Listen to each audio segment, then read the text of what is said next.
ఇవాల్టి ముఖ్యాంశాలు. ప్రశాంతంగా కొనసాగుతున్న 6వ దశ పోలింగ్. ఎండ భయంతో ఉదయాన్నే ఓటేసిన ఓటర్లు మధ్యాహ్నం వరకు మందకుడి సాగుతున్న పోలింగ్. ఏపీలో అక్కడక్కడా భారీ వర్షం. విజయవాడలో వర్షం, రహదారులన్నీ జలమయం. లోతట్టు ప్రాంతాల్లో వర్షపు నీటి ప్రవాహం.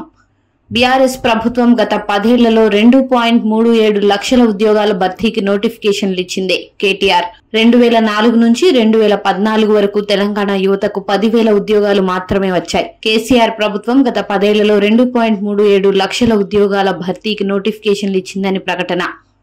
సీఎం రేవంత్ రెడ్డితో సిపిఐ, సిపిఎం, టీజేఎస్ నేతల భేటీ. సీఎంతో సమావేశమైన కూనంనేని, జూలకంటి రంగారెడ్డి, కోదండరాం. నల్గొండ, ఖమ్మం, వరంగల్ ఎమ్మెల్సీ ఉప ఎన్నిక చివరి రోజు ప్రచార సరళిపై చర్చ. అల్లు అర్జున్ నంద్యాల పర్యటన వివాదంలో చర్యలు. 2 కానిస్టేబుళ్లకు వీఆర్ పంపుతూ ఆదేశాలు. వీఆర్ కు Nandyal 2 town SP constable Naik, VR కు తాలూకా ఎస్పీ కానిస్టేబుల్ నాగరాజు.